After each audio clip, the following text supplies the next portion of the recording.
Hello everyone, happy CA day to all, the CA student and members, my colleague members.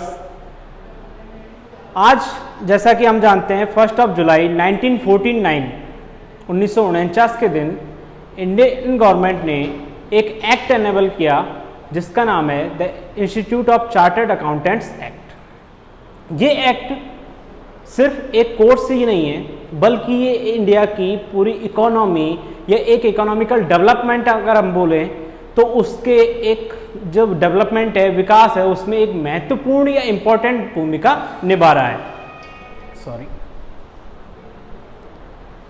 तो अगर हम बात करें कि एक सीए क्या है या सीए कोर्स क्या है, तो मैं आपको बता देना चाहता हूं कि अगर हम एक टॉप एग्जाम्स की लिस्ट निकालें तो उसके अंदर टॉप 5 एग्जाम्स में, इंडिया की टॉप 5 एग्जाम्स के अंदर एक सीए का एग्जाम इंक्लूड किया जाता है।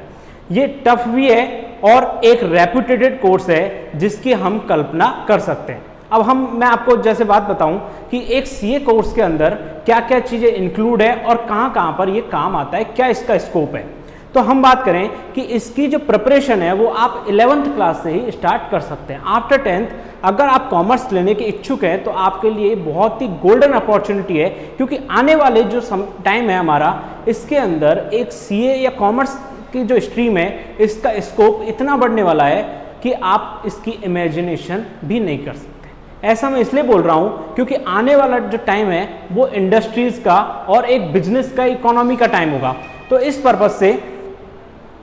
इस पर्पज से हम जो बात कर रहे हैं कि अगर आज आप कॉमर्स लेते हैं तो कॉमर्स चूज करने के बाद उसमें कई सारे ऑप्शंस हो सकते हैं। जरूर नहीं है आप सीए में ही आए, लेकिन सीए के अलावा भी ऑप्शंस हैं और सीए उनमें से एक बेस्ट ऑप्शन निकल के आता है। अब वो बेस्ट ऑप्शन कैसे है, मैं उसके लिए भी थोड़ा सा आपको गौर फरमाऊं कि अगर आप देखें कि हर एक सक्सेसफुल बिजनेसमैन या कोई भी एंटरप्रेन्योर है, उसके पीछे एक चार्टर्ड अकाउंटेंट का हाथ होता है। और वो कैसे काम करता है कि अगर मान लीजिए आपको कोई भी डिसीजन लेना है, आपको अपने अकाउंट्स मेंटेन करने, तो आपको चार्टर्ड अकाउंटेंट की सर्विस लेनी पड़ेगी। अगर आपको टैक्सेशन से रिलेटेड कोई एडवाइस चाहिए तो आपको चार्टर्ड अकाउंटेंट के पास जाना पड़ेगा। अगर आपको कोई भी बिजनेस के अंदर लॉ कंप्लायंस का सिस्टम देखना है या उसका कंप्लायंस चाहिए तो भी आपको एक सीए चार्टर्ड अकाउंटेंट के पास ही जाना पड़ेगा।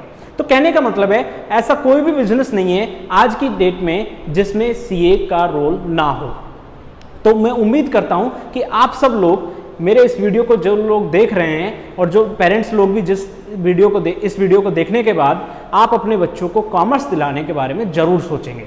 और कॉमर्स दिलाने से मेरा एक मतलब यहाँ पर यह भी है कि मैं इस बात की एक आपको अश्योर कर रहा हूँ कि आप और फैकल्टीज और स्ट्रीम में जा रहे हैं, जैसे साइंस में जाइए, आर्ट्स में जाइए, वहाँ आपको जॉब इनसिक्योरिटी रहता ही है कि आप आर्ट्स ले लिया, 12th के बाद आप क्या करेंगे।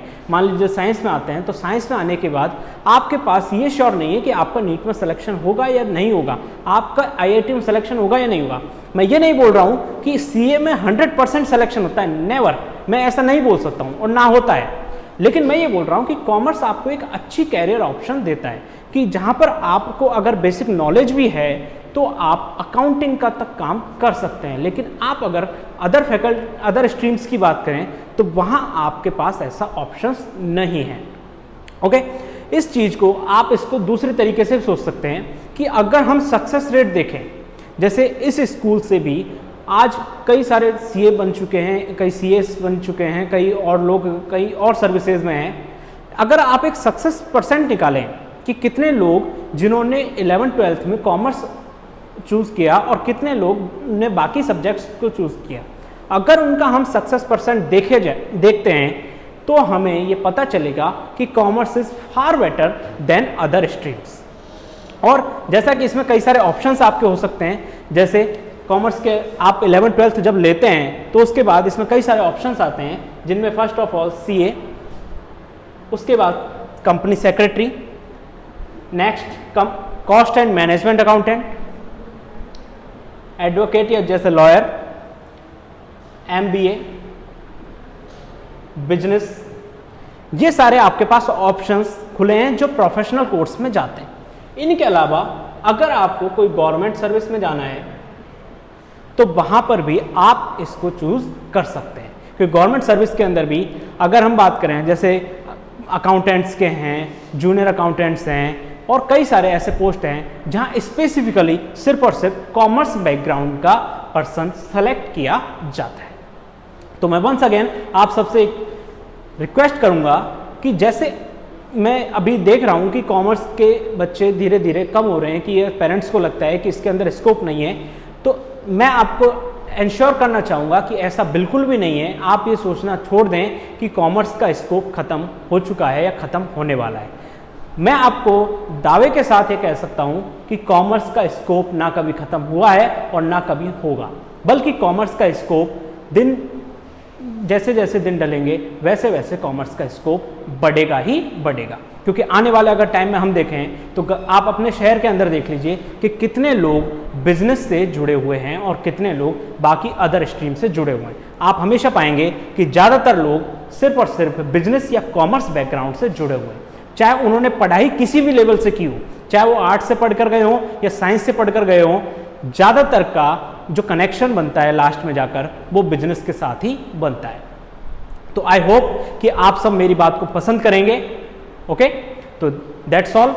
और अगर आपको कोई भी क्वेरी है तो आप हमें कांटेक्ट कर सकते हैं, और आपको जो भी गाइडेंस चाहिए कि आप कैरियर में क्या चूज़ करना चाहते हैं क्या नहीं, उसके लिए आप कांटेक्ट कर सकते हैं या तो नवीन सीनियर सेकेंडरी स्कूल नसिया कॉलोनी गंगापुर सिटी में आप बात कर सकते हैं, या फिर मैं आपको नंबर दे रहा हूं, आप इन पर कांटेक्ट कर सकते हैं।